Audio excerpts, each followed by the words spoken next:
Secretary Rai, you've led at both institutional and state levels. How do you see the role of higher education evolving in Maryland's innovation economy?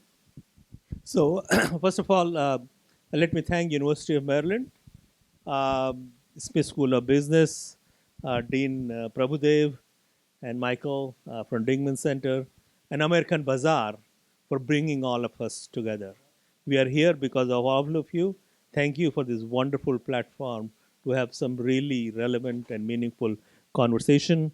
Although my LG is not here, but let's thank her also for her time on Saturday.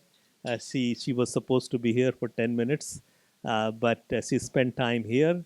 And then she also spoke to prospective EMBA student for Smith School of Business. And I'm pretty sure most of them will join. I'll see them in fall. So the idea of bridging innovation and higher education in Maryland, let me give you some examples that innovation, especially innovations that have helped our economy, have started have started from our higher education institutions. So if you look at Google's AlphaFold, the AI tool, DeepMind, it has its origins in the computer science side of this institution. If you think of Google, it has its own original um, history here. And Maryland, certainly, when you look at human genome sequencing that happened in Maryland, and that resulted in what we call DNA Alley in 270 corridor. We were there just a few days ago. It's really nucleus of higher education, government, and business sector. So, but at the same time, uh, being in higher education, I will also say that often we are not proactive and often we are slow to react. In Maryland, we are changing that. One example, if you change your curriculum proposal that was approved by the state, there used to be a very lengthy process. So we have removed that process. Any institution that want to modify its curriculum to align with business and industries, you can change 50% of your curriculum without coming to Maryland higher education.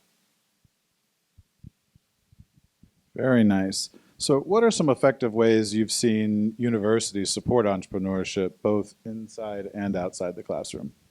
So certainly, Dingman Center. But I will also say that every student who graduates from any institution of the state of Maryland is an entrepreneur. We are in the business of producing entrepreneurs. That's our mindset. It's, thank you. So there are specialized programs like this across institutions. Dingman Center here, Montgomery College has one, other institutions have one, other universities have one. So there are specialized signature programs. But our objective is to embed entrepreneurship in everything that we do. Every course. If you're taking a course in art, how can you start your art business? Right? How do you convert our students' mindset from being employee to a certain company to being an employer? Right? So that's where we are trying to get. Excellent. So, in your view, how can higher ed better connect with entrepreneurs and startup founders across the state? So higher education has to lead by example. We are not known for entrepreneurship. Um, we have to be entrepreneurial. We have to think about removing the bureaucracy, we have to learn from business, right? We have to learn from entrepreneurs. We have to learn that we should also take risk. The example I gave you, how we are modifying our curriculum approval process, those are the things. That's the entrepreneurial mindset. You heard a lot about artificial intelligence. So, in the state of Maryland, several quantum computing masters, PhD programs, um, AI undergraduate program, masters in AI programs are being approved very routinely. But that's not where we want to end. We want to make sure that every student who graduates with a degree from an institution in the state of Maryland has some basic understanding of artificial intelligence. So, artificial intelligence being part of what you call general education program. Right? It's just like you learn your communication, English, math, and other things. These skills, which are highly desirable by employers, become part of general education. Then, once you move to your major, if you are majoring in art, how artificial intelligence impacts art, you should have that understanding. If we succeed, then we have enhanced the value of every credential that we offer.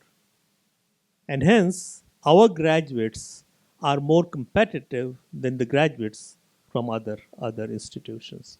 So we are on our way to do these things.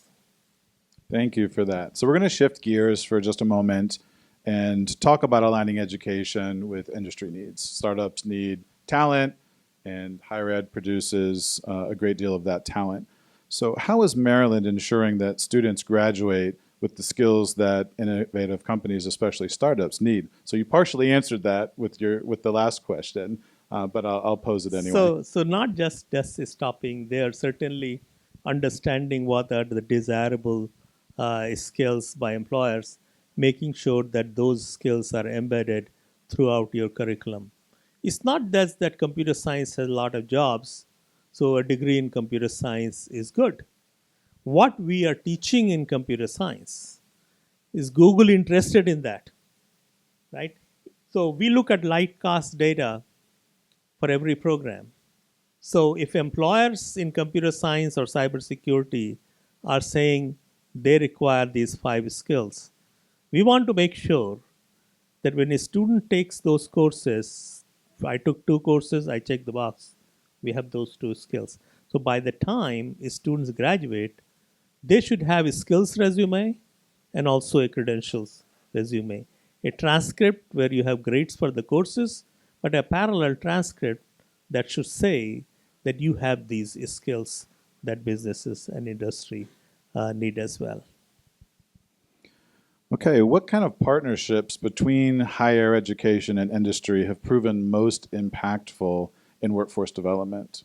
So certainly understanding what businesses and industries need.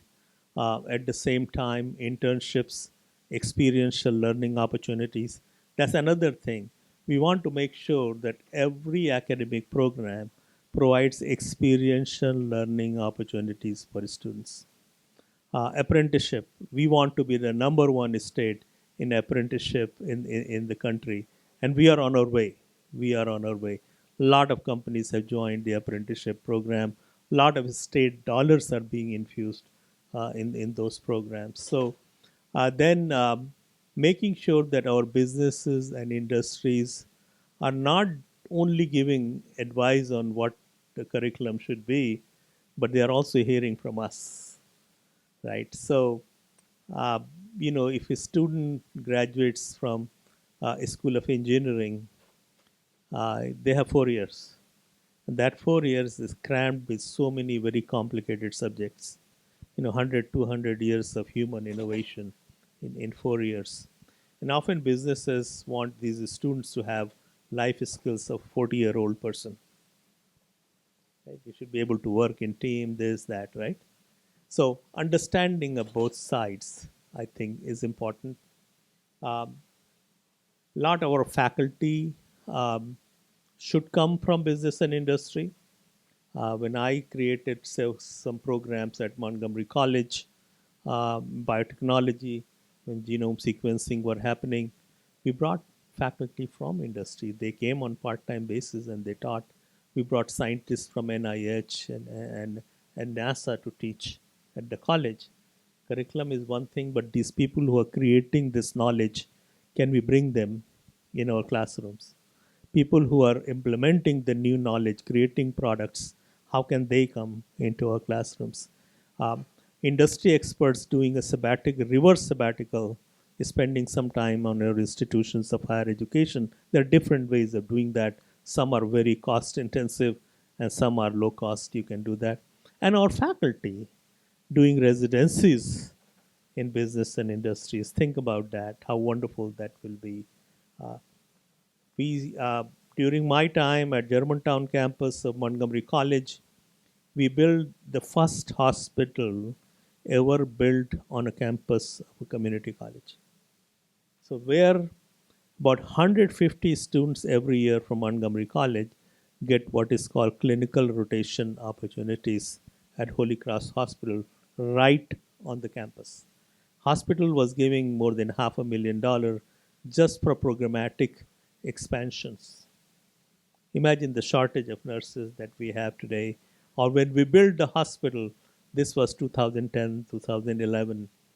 Um, and we said, well, if there is a COVID type of challenge, we don't have enough hospitals, right? So our students, our hospitals, at least in upper part of Montgomery County, where I live, Asif also lives there, that became a huge asset. So higher education aligning with business and industries, but at the same time addressing the issues of your community. Great. So, speaking of community colleges, what role do you see community colleges and regional campuses playing in developing entrepreneurial talent? All of us have to do the entrepreneurial talent. Um, Regional universities, I will never use the word flagship universities, but all universities are engaged. Community colleges are also engaged. Uh, they not only create entrepreneurs, but many of our entrepreneurs go to community colleges for upskilling. So Montgomery College for many years had program when folks who come out of NIH after their postdoc experience, they will go and take entrepreneurship. Can they start a life sciences companies? Or lot of our life sciences companies, hundreds of them are started by faculty and scientists. I'm one of them, right? We love our research. We want to protect, right? We don't want to market things, right? We don't want to share all that, right? And we don't want to take risk. And we don't know how to navigate this business thing. So community colleges, including Montgomery College, was teaching courses to help scientists lead their companies. Since I'm in Smith School of Business, a lot of our MBA programs were not designed initially to lead high-tech companies. If you're leading a life sciences companies in this day and age, cell therapy and all that, you have to know gene editing, basically what that is, before you lead that. It's not that a general MBA, you can lead any company. Like today's CEOs of these companies come from the background in the content area. Let's take CEO of Google. Why is he CEO of Google? Satya Nadella. No. Yeah, Sundar Pichai. Because he was lead engineer for Google Chrome. Satya Nadella is also an engineer, right? And he's CEO of Microsoft. Why is that? He introduced the idea of cloud computing in Microsoft because as a very young engineer, he suggested the idea of cloud engineering at some high level meeting at Microsoft. At that time, Microsoft had 90% of the business. And folks who are not from that engineering background, mostly management background, they thought it's not a good idea because we have 90% of the market. Why should we invest in this cloud thing, which we don't know what it is, right? And luckily, at that time, Bill Gates was in that meeting. And he didn't say much at the meeting, but later on, he went to Satya's office. He said, tell me what this cloud computing is. And he was given the responsibility to lead the cloud computing and Microsoft. Can you imagine Microsoft today just with their desktop computers, right? Their cloud business is pretty important. and everyone wants to be in cloud today, right? So, so the folks who have these technical knowledge, scientific knowledge, knowledge that is creating new businesses, new industries, the management of those industries will also come from the same people. So, community colleges and other institutions of higher education are again now they don't have time to stop their business for 2 years and get a degree, right? How do we create a training program that fits their need and in the most affordable manner? So that's happening at our community colleges and at other institutions as well.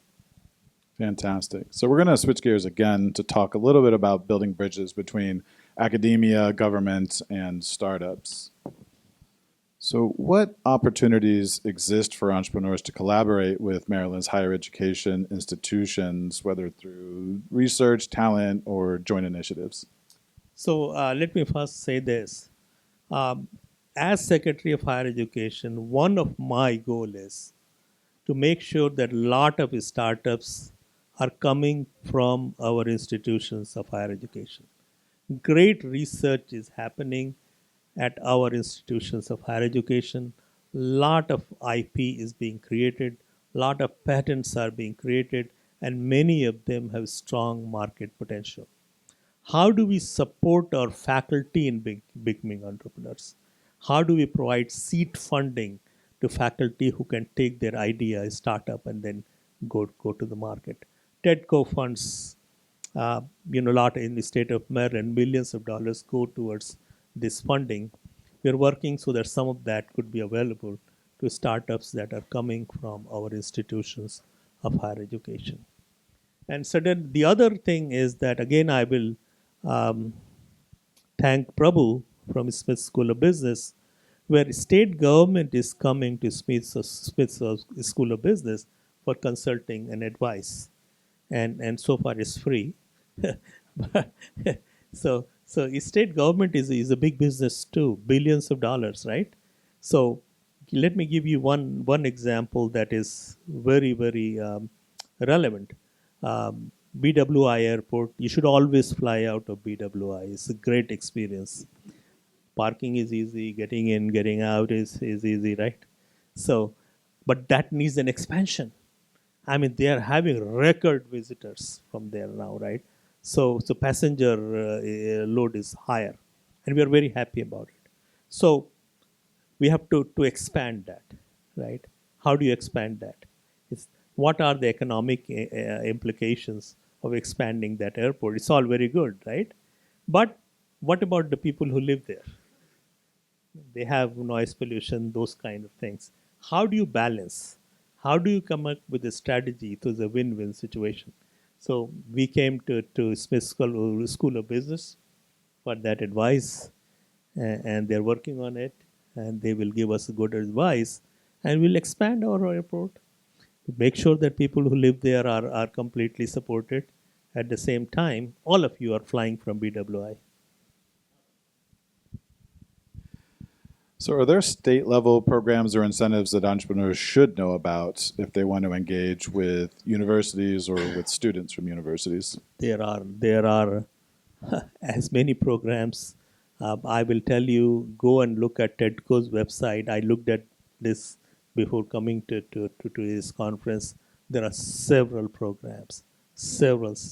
several programs from TEDCO, several programs from our Department of Commerce, and these are not small programs, millions of dollars. Then our local government, Montgomery County, Prince George's County, they have again significant programs. They all have business incubators. Montgomery County has several business incubators. One in Germantown, Maryland, is just for life sciences companies. Very easy to get in, very easy to get in. And seed funding, $50,000, grant, loan, whatever you want to call it, that's also very easy to get. And again, if you are needing for expertise in legal areas, or you are looking for some scientific industries, or if you have something that you have to take it to clinical trials, all those supports and network is available at those business incubators. And so I'll just echo Secretary Rai's comments about TEDCO. I came here from another state, and the support that the state provides for entrepreneurs here in the state of Maryland is nothing short of amazing. So if you're not aware of TEDCO, you should be aware, and you should start networking with them. They're the most active venture capital organization in the state. So there's a ton of state support. Let me add one. If you are in business, a startup in stem cells, anything related to stem cell, the state of Maryland funds a stem cell foundation. They give about $20 million every year to stem cell related companies. And several of the companies that our stem cell foundation has funded are looking very, very promising. And you will probably, some of them have potential of becoming household names in few years. So how can we encourage more cross-pollination between faculty researchers, entrepreneurs, and industry, especially in the tech and science-driven sectors? Let me say this. There is no one way to do this, right? You have to do several things. But what's happening today in this room is one great example. Everyone is here. LG was here, all of us here, our entrepreneurs are here, and certainly our higher education is here. So these kinds of events is something that we need, and certainly more opportunities for networking and conversation is helpful. But again, more Miller administration, we have a whole of government approach, no silos. So I am here, my colleague Secretary Chaudhary is here, often my colleagues from commerce and labor, we all travel together. So, and we work very, very closely, not just with the chancellor and all, we work with deans, department chairs, and faculty. This is a change. I have been in higher education in the state of Maryland for 20 years. I didn't see this kind of connection where the entire government is only a phone call, an email, or text message away. So, government that works for you. So that's a great segue. We're going to talk a little bit more about a broader vision for Maryland. What's your long-term vision for Maryland as a hub for innovation and entrepreneurship? So I think that long-term vision certainly starts with our governor's signature industries, and those are again, if you didn't hear, life sciences. Within life sciences, certainly the computational part, a bit more focus. Aerospace, we already have great strength. IT certainly, but within IT, quantum computing, we are in the center of the world in quantum computing right here, and cybersecurity. Those are the areas that we are going to put our mind and thoughts. But just by saying that we are interested in quantum computing, that's not, what does it mean, right? So, first of all, education and training. If a student is going to middle school, what are we teaching in middle school that relates to quantum computing, right? So as you know, quantum computing, physics, mathematics, and computer science, right? How do we start early introduction of those things from middle school? Then again, education and training, whether it's AI or quantum computing, a lot of people who are already in these fields, how do you upskill them? Getting our institutions, community colleges and other in this upskilling area. Then if certainly, our desire is to lead the nation, lead the world in these areas, we have bold ambitions and very high expectations from us. So are we creating knowledge in these areas? Whether it's quantum or whether it's life sciences. We won the 20 years ago human genome sequencing that has changed everything in life sciences, right? So we are, in many ways, we are alive because of that, because the short amount of time in which we got COVID vaccine, it has something to do with genome sequencing, advancing how fast you can create. So what is the next thing? And we want to lead with that next thing. So those four areas is our vision, all of government, all of the state approach, and from workforce training to creating homegrown talent to also creating new knowledge, new IPs that leads the nation, leads the world in those areas. That's exciting. So we heard quite a bit about this from Lieutenant Governor Miller in her address earlier. But what gives you optimism about Maryland's position in the national innovation landscape? So this morning, I spent a couple of hours at Baltimore City Community College. And all community colleges got together, they get together every year. And this is their STEM research conference. These are community college students, low income students, often from the first generation college students. And they were presenting their STEM research that they have done under the mentorship of their faculty at community colleges. And their research was for carbon nanotube to environmental science, physics, some on AI, very direct AI improvements. That gave me hope. I was very happy driving here. If we are able to provide those opportunities across the state, certainly Maryland or any other state cannot succeed if we have not provided opportunity to every resident of the state. Inclusion is at the center of everything that we do. And economically, otherwise, without being inclusive, without having an equitable opportunity for everyone, no state can win. So why we think we are highly optimistic. Governor has said that this is Maryland's decade. When I was at Baltimore City Community College this morning, I left the parking lot thinking Governor is right. This is our decade. We are going to win. I love it. Well, we'll close out with this. What advice would you offer a student entrepreneur or an early stage founder that's just getting started? Well, just like what my boss, Lieutenant Governor, said earlier, that often, every idea doesn't succeed in the first time. You don't hear yes at the first time. You often hear no. But keep working at it, have perseverance. Your idea is great, especially if you are a student. I met student researchers this morning, and many of them were so wonderful. I mean, one was a blanket that works completely with solar power to reduce the risk of hypothermia. This stuff works. I told him, go and apply for a patent tomorrow. Maybe we can connect them to some patent lawyer who does things on some other kind of agreement. But keep working at it. You have the fact that you have an idea, the fact that you are thinking about it, fact that you're talking about it, you're almost there. Your success is just around the corner. Keep that in mind. Keep working hard. Great. Well, thank you, Secretary Rai. Everybody, please join me in thanking him. Thank you. Thank you very much.